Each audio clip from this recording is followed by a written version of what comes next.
మనందరికీ money cinema గుర్తుండే ఉంటుంది.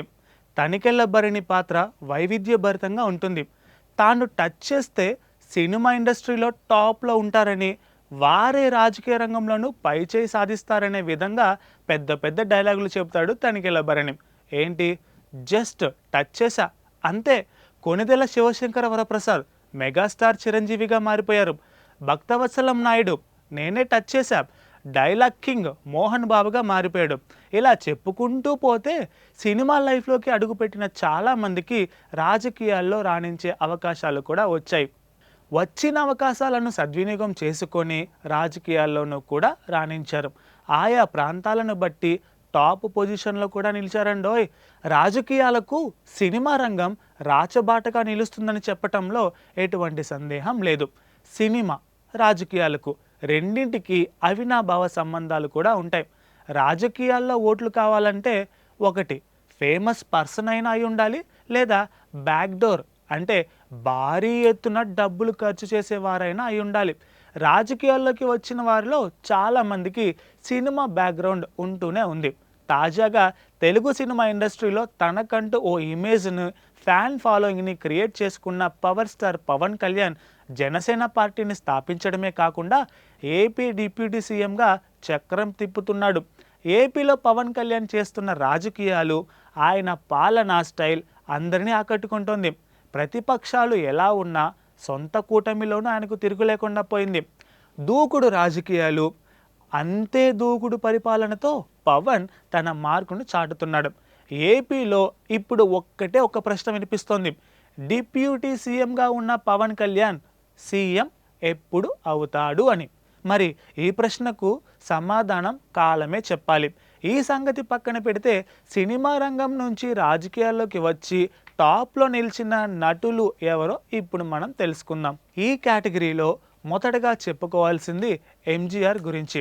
ఎంజీఆర్ అంటే గుర్తుకు వచ్చేది ఏఐడిఎంకే పార్టీ. ఈ పార్టీని స్థాపించిన తరువాత పార్టీని అధికారంలోకి తీసుకురావడమే కాకుండా ముఖ్యమంత్రిగా కూడా పనిచేశారు. సినిమాల్లో నటిస్తున్న సమయంలోనే అంటే 1953లో కాంగ్రెస్ పార్టీలో చేరారు. ఆ తర్వాత డిఎంకేలో చేరారు.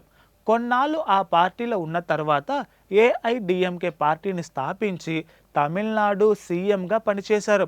తమిళనాడులో ఎంజీఆర్కు ఎంతటి ఫ్యాన్ ఫాలోయింగ్ ఉందో తెలుగు రాష్ట్రాల్లో ఎన్టీఆర్కు కూడా అంతే ఫ్యాన్ ఫాలోయింగ్ ఉందండోయ్. కాంగ్రెస్ పార్టీ రాజకీయాలను విమర్శిస్తూ 1982లో తెలుగుదేశం పార్టీని స్థాపించి 9 నెలల కాలంలోనే పార్టీని అధికారంలోకి తీసుకొచ్చారు. నాటి రాజకీయాల్లో ఎన్టీఆర్ ఒక హాట్ టాపిక్, అలాగే ఒక పెద్ద సెన్సేషన్గా కూడా నిలిచారు. తెలుగు రాష్ట్రాల్లో ఉన్న ప్రేక్షక ఆదరణే ఆయన్ను రాజకీయాల్లో రాణించేలా చేసింది.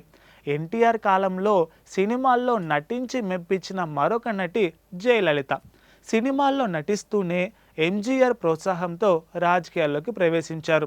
ఎంజీఆర్ మరణం తర్వాత ఏఐడిఎంకే పార్టీని తన చేతుల్లోకి తీసుకున్న జయలలిత 1991లో తమిళనాడు సీఎంగా బాధ్యతలు కూడా చేపట్టారు. తమిళ ప్రజలకు అమ్మగా మారిపోయారు. జయలలిత తనదైన పాలనను అందించి శబాష్ అనిపించుకున్నారు. భారత్లోనే కాదండోయ్, విదేశాల్లోనూ నట జీవితం నుంచి రాజకీయ రంగంలోకి అడుగుపెట్టి మెప్పించిన వాళ్ళు ఎందరో ఉన్నారు.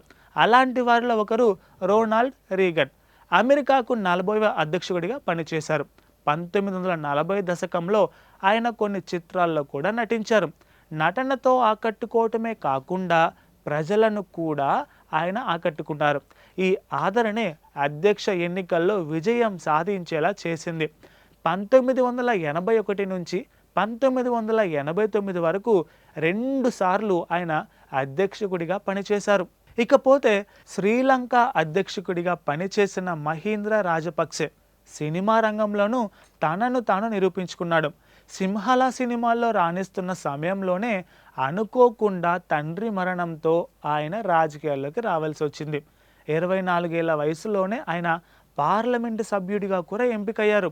2005 నుంచి 2015 వరకు 10 ఏళ్ల పాటు రాజపక్సే అధ్యక్షుడిగా పనిచేశారు. అటు హాలీవుడ్లో స్టార్ యాక్టర్గా కొనసాగిన ఆర్నాల్డ్ రాజకీయాల్లో కూడా తన సత్తాను చాటాడు. సినిమా రంగంలో రాణిస్తూనే రాజకీయాల్లోకి వచ్చి కాలిఫోర్నియా గవర్నర్గా 2003 నుంచి 2011 వరకు కూడా ఆయన పనిచేశారు. సినిమా రాజకీయాలను ఒకే సమయంలో మెయింటైన్ చేసిన నటుడిగా కూడా మంచి గుర్తింపు పొందారు. ఇక అమెరికా తాజా అధ్యక్షుడు డొనాల్డ్ ట్రంప్ కూడా సినిమా రంగం నుంచి రాజకీయాల్లోకి వచ్చిన వ్యక్తి అని చెప్పాలి. సినిమాల్లో రాణిస్తూనే వ్యాపారంలోకి అడుగుపెట్టి అక్కడ కూడా బలమైన పునాదులు వేసి వ్యాపారాన్ని విస్తరించిన ట్రంప్ రాజకీయాల్లో కూడా తన సత్తా చాటాడు. 2016 నుంచి 2020 వరకు అధ్యక్షుడిగా పనిచేయడమే కాకుండా కమ్బ్యాక్ కంటే మరోసారి 2024లో అధ్యక్షుడిగా ఎంపిక కావటం పెద్ద విశేషం. రాజకీయాలను టార్గెట్గా పెట్టుకొని సినిమా రంగంలోకి అడుగుపెట్టిన నటులు 2 రంగాల్లోనూ టాప్గా నిలవటం ఇంకా పెద్ద విశేషం. Please subscribe to the channel and download the Politicos app from the links in the description.